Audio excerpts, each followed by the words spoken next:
I've got two MacBook Pros in my backpack, a 14-inch and a 16-inch. This isn't normal or comfortable, but over the last few weeks I've been working out which one of these laptops is right for you, and also which MacBook Pro I'm going to buy next. I'll see you at the studio.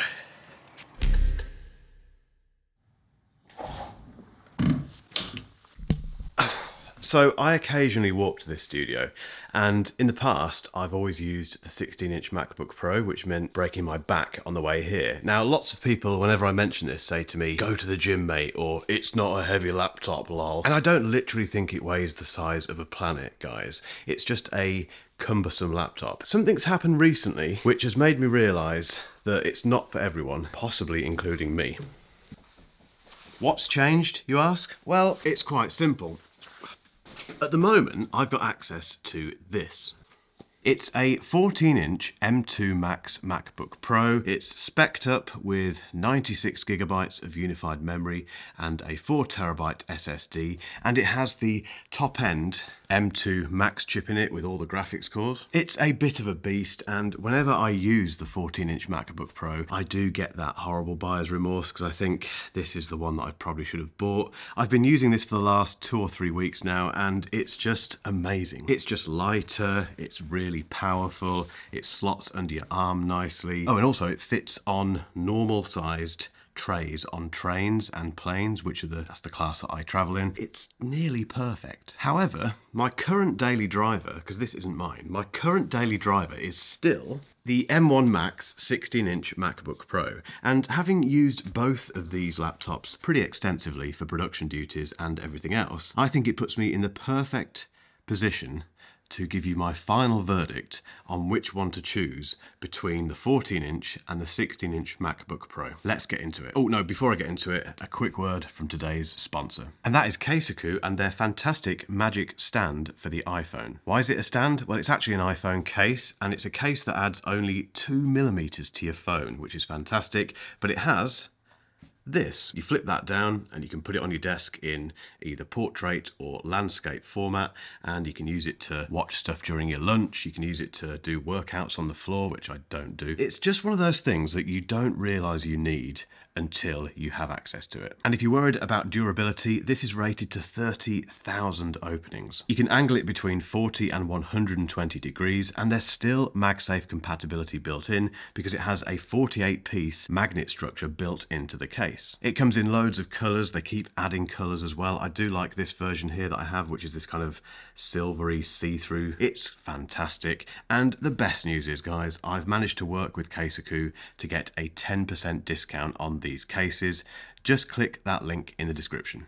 Let's start with performance, and we could really get lost in the weeds here, folks. I'm not going to, because the truth of the matter is Apple silicon-based MacBooks, all of them basically, are fantastic. And the 14-inch and the 16-inch MacBook Pro are the epitome of that. These are the best possible laptops you can buy from Apple. There are differences, obviously, and the biggest difference that I've learned between these two machines is the size and the impact that has on performance. And although Apple has never obviously confirmed this, it's down to physics. This 14-inch MacBook Pro is smaller and has less cooling capabilities than the 16-inch version, so it does have to throttle the performance a little bit more and reach for its fans a little bit more readily. And you do experience that. So when I do video editing on either of these laptops, the fans on the 14-inch MacBook Pro do spin up far more than the 16-inch version. Equally, and in some of the benchmarks, they're not really benchmarks, the tests that I've done kind of confirm the same thing really, that the 16-inch MacBook Pro, although the M2 version of the 14-inch beats this one with renders by quite a distance, exporting is a different matter. Generally speaking,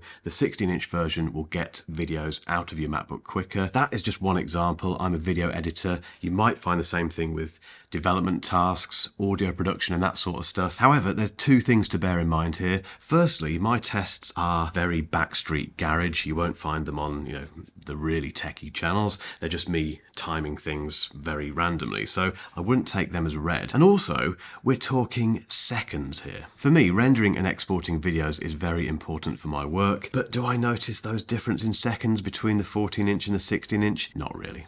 Next up, we have battery performance, and straight away out of the box, the 16-inch MacBook Pro has more stamina than the 14-inch MacBook Pro. Again, a little bit like the performance thing, that's not surprising. Just look at the size difference. The 16-inch MacBook Pro has a bigger battery, which means it has more stamina. Now, I could go into very detailed battery tests for this, but I'm not going to for two reasons. The first one is because it is an art. There are so many different variables that go into battery life, it's incredibly complicated. The second reason is I just can't be bothered. However, I have been using both of these laptops on battery extensively, and you do notice the difference in battery performance on the 14-inch MacBook Pro. It noticeably chews through its battery longer, quicker than the 16-inch version. It's one of those things that you do pick up on. Again, these two laptops have two of the best batteries I've ever come across in a laptop. That said, if you really need the absolute maximum battery performance from your MacBook, the 16-inch version is the way to go.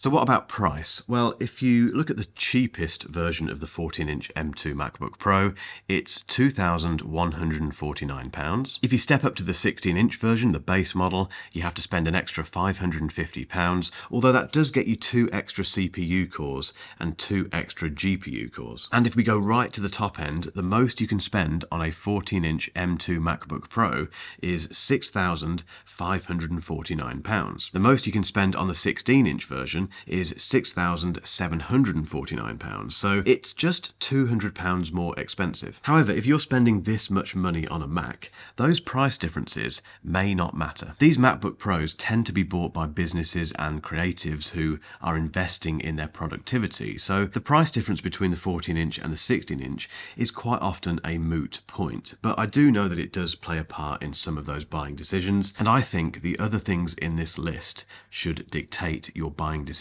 On to the size, and I won't overdo this point, but I'll make my point and then leave you to make your decision. Basically, if you haven't spent any time in the same room as a 16-inch MacBook Pro and you think you want one, I urge you to go and check it out. I do regret buying the 16-inch version myself. Now I've been using the 14-inch version for an extended period. It's obvious that for me personally, this form factor works perfectly. I do think if you do a lot of traveling and working out and about in coffee shops, this 14-inch MacBook Pro is just so much more convenient. Yes, you give up some battery life, you give up a smidgen of power, but again, both of those things you only notice when you compare the two, which no one does apart from us reviewers. There is a big difference literally between the 14-inch and the 16-inch display. You get so much more screen estate on the 16-inch, and that's the one thing that has prevented me from getting rid of this early, because as a video editor, I benefit from having all of that space on the screen. If that really matters to you, then this one is the one to go for, but just please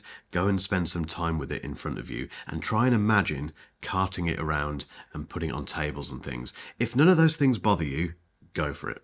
Hopefully you know which MacBook Pro to go for now. I have a bit of an issue though, because this 14-inch MacBook Pro isn't mine and it has to go back fairly soon, which means I need to go back to using the 16-inch MacBook Pro, and I'm really going to miss this computer. So my future plan is to ditch the 16-inch MacBook Pro completely, and when the M3 version arrives of the 14-inch, go for that. But what are you going for? Let me know in the comments, and if you're interested in a completely different type of Mac, if you've decided that actually I don't fancy a MacBook Pro anymore, I want to get myself a Mac Mini, keep watching for a link to a video that I think you'll find fascinating.